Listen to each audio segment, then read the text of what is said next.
நம்மை வழிநடத்துவோரை தலைவர்கள் என்கிறோம். நாட்டை வழிநடத்துவோரை அரசியல் தலைவர்கள் என்கிறோம்.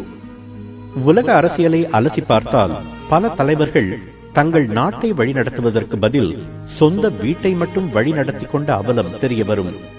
சுயநலத்துக்காகவும் பேர் புகழுக்காகவும் அரசியலை அசிங்கப்படுத்தும் அது போன்ற தலைவர்களுக்கு மத்தியில் அத்தி பூத்தார் போல்தான் பெரும் தலைவர்கள் தோன்றுகின்றனர்.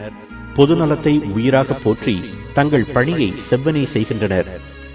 அரசியலில் லஞ்சம், ஊழல், அதிகார துஷ்பிரயோகம் ஆகியவை மலிந்த ஒரு தேசத்தில் இப்படிப்பட்ட ஒரு மாமனிதன் இருந்திருக்கிறார் என்பதே ஆச்சரியமாக இருக்கிறது. தொடக்கப்பள்ளி வரை மட்டும் கல்வி கற்ற ஒருவர் ஒரு மாநிலத்தின் முதலமைச்சரான கதையை கேட்டிருக்கிறீர்களா?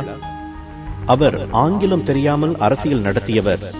மூத்த தலைவர்கள் அரசியலில் பதவி வகிக்க கூடாது என்ற ஒரு சட்டத்தை கொண்டு வந்து அதற்கு முன் உதாரணமாக தன்னுடைய முதலமைச்சர் பதவியையே துறந்தவர். கல்வியே தேசத்தின் கண்களை திறக்கும் என்று கூறி பட்டி தொட்டிகளிலெல்லாம் பள்ளிக்கூடங்களை கட்டியவர். ஏழை பிள்ளைகளும் பள்ளிக்கு வர வேண்டும் என்பதால் புரட்சிகரமான மதிய உணவு திட்டத்தை அறிமுகம் செய்தவர். தான் முதலமைச்சராக இருந்த போதும் வறுமையில் வாடிய தன் தாய்க்கு சிறப்பு சலுகைகள் தராதவர்.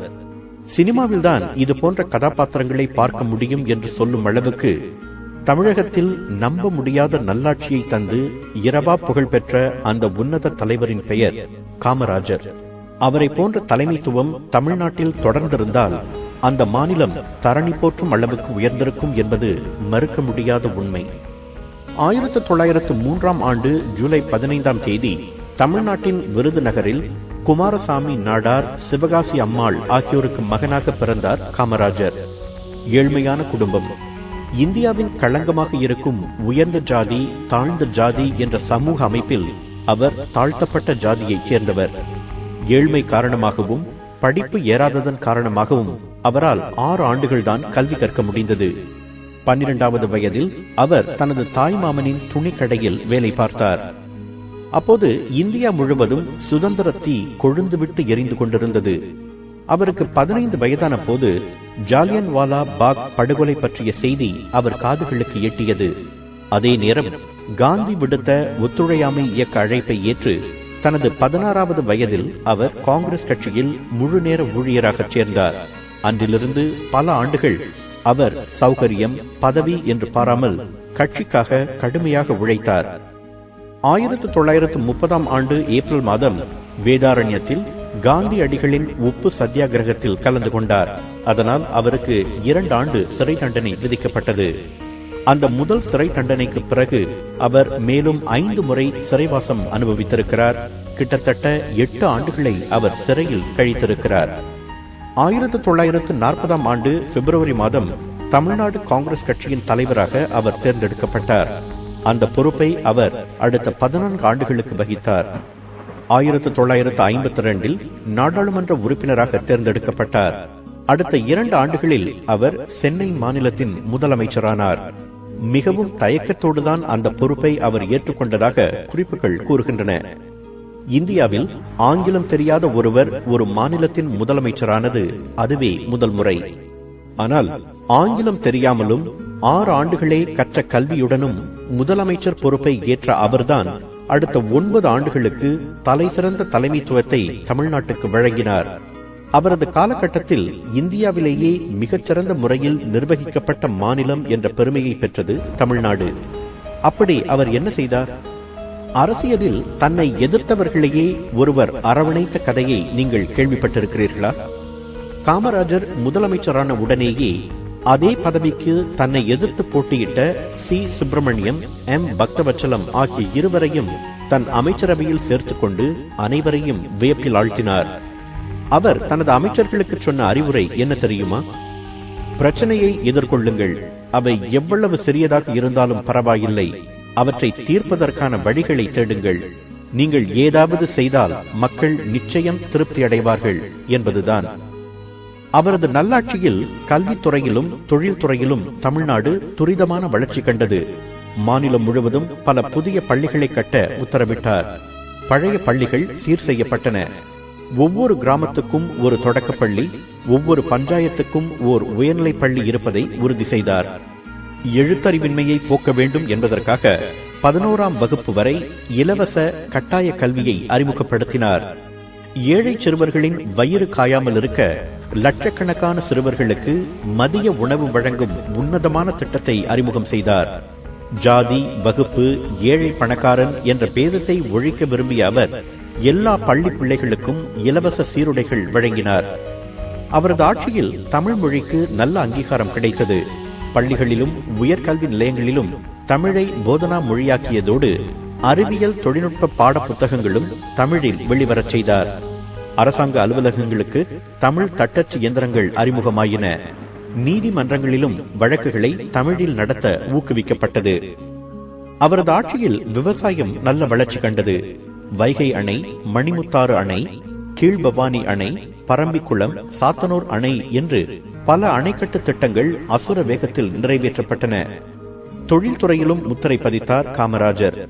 நெய்வேலி பழுப்பு நிலக்கரி, சென்னை ஆவடி ராணுவ தளவாட தொழிற்சாலை, சென்னை இந்துஸ்தான் டெலிபிரிண்டர்ஸ் என பல பெரிய தொழில்கள் தமிழ்நாட்டில் உருவாயின.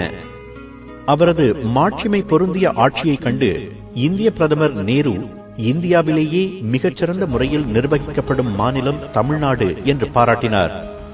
இப்படிப்பட்ட சிறந்த ஆட்சியை வழங்கியதால் தான் தொடர்ந்து 3வது முறையாக தமிழக முதலமைச்சராக காமராஜர் தேர்ந்தெடுக்கப்பட்டார். இவ்வளவையும் செய்த அவர் அடுத்து செய்த காரியம் அரசியலுக்கே ஒரு புதிய இலக்கணத்தை கற்றுத்தந்தது.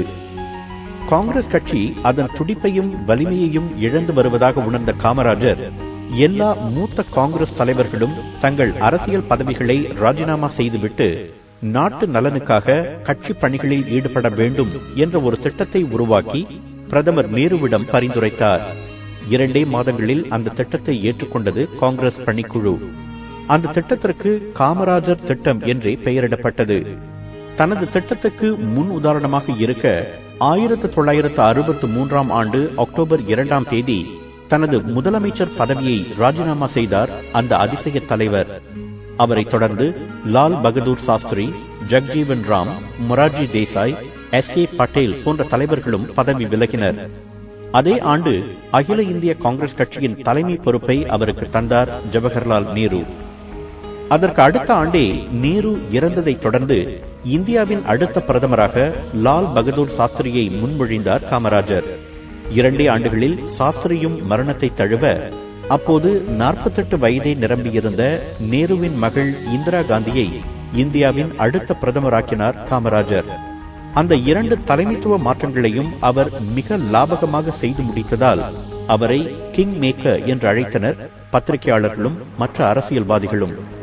இப்படி தமிழ்நாட்டில் மெச்சத்தக்க பொற்கால ஆட்சியை தந்த காமராஜர் தனது கடைசி மூச்சு வரை சமூக தொண்டிலேயே குறியாக இருந்தார். 1975ஆம் ஆண்டு அக்டோபர் 2ஆம் தேதி தனது 72வது வயதில் அவர் காலமானார். அதற்கு அடுத்த ஆண்டு அவருக்கு உயரிய பாரத ரத்னா விருது வழங்கி கௌரவித்தது இந்திய அரசு. சமூக தொண்டையே பெரிதாக நினைத்ததால் தனக்கென்று ஒரு குடும்பத்தை அமைத்துக் கொள்ளவில்லை காமராஜர். ஆம், அவர் திருமணம் செய்து கொள்ளவில்லை. மேலும் சிறு வயதிலேயே கல்வியை கைவிட்டதை நினைத்து வருந்திய அவர் தான் சிறைவாசம் அனுபவித்த போதெல்லாம் கொஞ்சம் கொஞ்சமாக ஆங்கில நூல்களை வாசிக்க கற்றுக்கொண்டார். மாநிலத்தின் முதலமைச்சராயிருந்த போதும் அவருடைய தாய் விருதுநகரில் அடிப்படை வசதிகள் கூட இல்லாத வீட்டில் வாழ்ந்தார் என்றால் ஆச்சரியமாக இருக்கிறதல்லவா? தன் குடும்பம் என்பதற்காக அவர் தன் தாய்க்கு கூட எந்த சலுகையையும் வழங்கியதில்லை. அவர் தனக்கென வைத்திருந்த சொத்துக்கள் என்ன தெரியுமா? சில கதர் வேட்டி சட்டைகளும் சில புத்தகங்களும் தான். பதவிக்குரிய பந்தா அவரிடம் இருந்ததே இல்லை. எந்த நேரத்திலும் எவரும் அவரை தடையின்றி சந்திக்க முடியும். அதனால்தான் அவரை கர்ம வீரர் என்றும் கருப்பு காந்தி என்றும் இன்றும் போற்றுகிறது தமிழக வரலாறு. அப்படிப்பட்ட ஒரு கண்ணியமான நேர்மையான இன்னொரு தலைவனை தமிழக வரலாறு மட்டுமல்ல உலக வரலாறும் இனி சந்திக்குமா என்பது சந்தேகமே. தாழ்த்தப்பட்ட ஜாதியில் பிறந்த ஒருவர், முறையான கல்வி அறிவு இல்லாத ஒருவர், நாட்டின் நலனை மட்டுமே குறியாக கொண்ட ஒருவர் ஒரு மாநிலத்தின் முதலமைச்சராகி இவ்வளவு செய்திருக்கிறார் என்றால் துணிந்தவனால் எதையும் செய்ய முடியும் என்றுதானே பொருள். நல்லாட்சி என்ற வானம் அவருக்கு வசப்பட்டதற்கு அவருடைய சமதர்ம சிந்தனையும், நாடும் மக்களும் வளம் பெற வேண்டும் என்ற வேட்கையும், சுயநலமின்றி சமூக தொண்டு புரிய வேண்டும் என்ற நல்லெண்ணமும் தான் காரணம். அதே காரணங்கள் நமக்கும் வானத்தை வசப்படுத்த உதவும்.